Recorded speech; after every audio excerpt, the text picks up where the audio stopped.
Hello po mga kababayan, si Dante Maravillas. Tanggap na po ni Sara Duterte na ma-impeach siya. Sabi kasi ni Sara doon sa interview sa kanya sa Dahig, hindi daw siya takot na matanggal bilang vice presidente.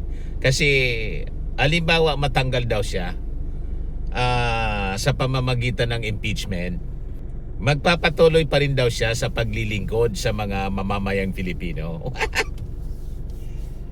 Vice Presidente ka nga po, hindi ka man naglilingkod, kundi sige man lang ang lakwat sa po ninyo. Pagkatapos, sasabihin ninyo na hindi man daw nagtatrabaho yung buong administrasyon. Sabi ni Jose Castro, tama naman niya kasi siya hindi man nagtatrabaho. Sabi ni Sara, hindi man daw nagtatrabaho yung buong administrasyon, lalo na yung Pangulo. Siya yung hindi nagtatrabaho. Yung ating Pangulong Bongbong Marcos, busy sa pagtatrabaho, paglilingkod sa ating mga mamamayang Filipino. At ngayon nga, kausap yung mga ASEAN leaders. Siya yung kausap niya, yung mga vloggers doon sa Dahig.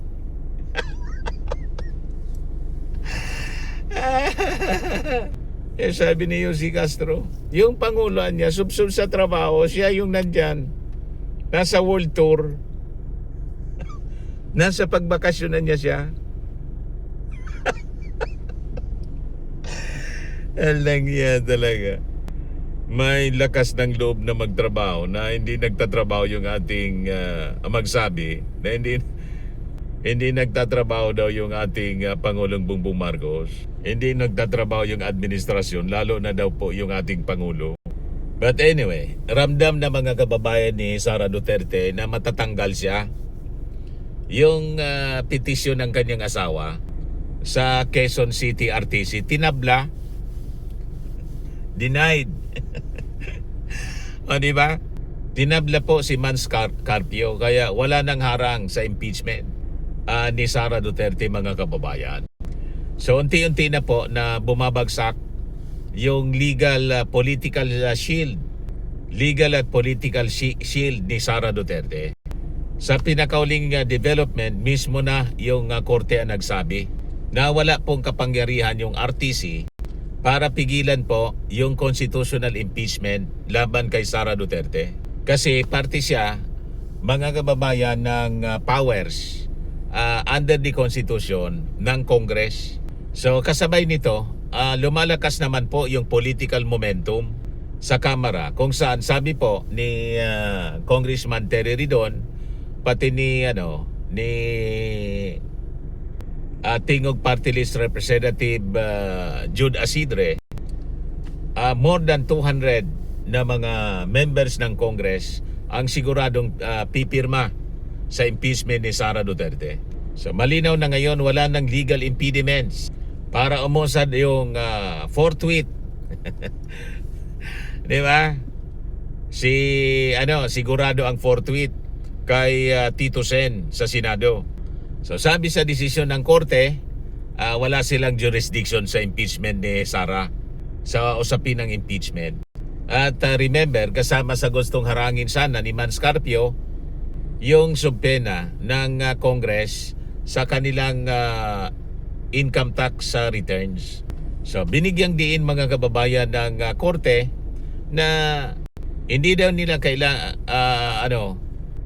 hindi daw nila maaring pakialaman yung mandato ng Kongreso. So ito ay isang constitutional doctrine ng non-interference. So sa madaling salita mga kababayan, hindi nila pwedeng gamitin yung lower courts para gamitin na political shield laban sa impeachment.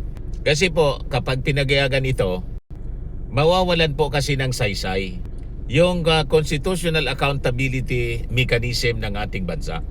Kapag ang bawat impeachment mga kababayan kayang pigilan ng RTC, kahit sinong mataas na opisyal, maaring gumamit ng judiciary para umiwas po sa pananagutan. So itong non-interference, bakit po mahalaga ito mga kababayan? Sinabi mismo sa naging desisyon ng korte na may separation of powers niya. Ang impeachment ay isang political process na malinaw na ipinagkatiwala sa Kongreso base mismo mga kababayan sa mandato ng ating saligang batas. So hindi po ito pwedeng kontrolin ng lower courts. Procedural maneuverings, injunction politics at saka legal delay tactics. Yun ang mga ginagawa mga kababayan ng kampo ng mga Duterte. Dahil po daw, ang impeachment ay hindi siya ordinaryong kaso. Ito ay isang mekanismo ng public accountability laban sa pinakang mataas na opisyal ng gobyerno. So kasama mga kababayan sa ibinasura ng RTC ng Quezon City, ang naging hiling ni Mans Carpio na harangin po yung subpena ng Congress para sa kanilang RTRs at saka bank records. At dito po mga kababayan lumilinaw ang napakahalagang punto. Kapag may investigasyon tungkol sa public trust, confidential funds, graft allegations, misuse of public resources, natural lamang po na magkaroon ng financial scrutiny. Dahil hindi po pwedeng sabihing mag-imbestiga kayo pero wag tingnan yung mga financial records. Kasi kapag public accountability mga kababayan ang usapan, kasama palagi sa proseso yung pagsasori po sa financial trail.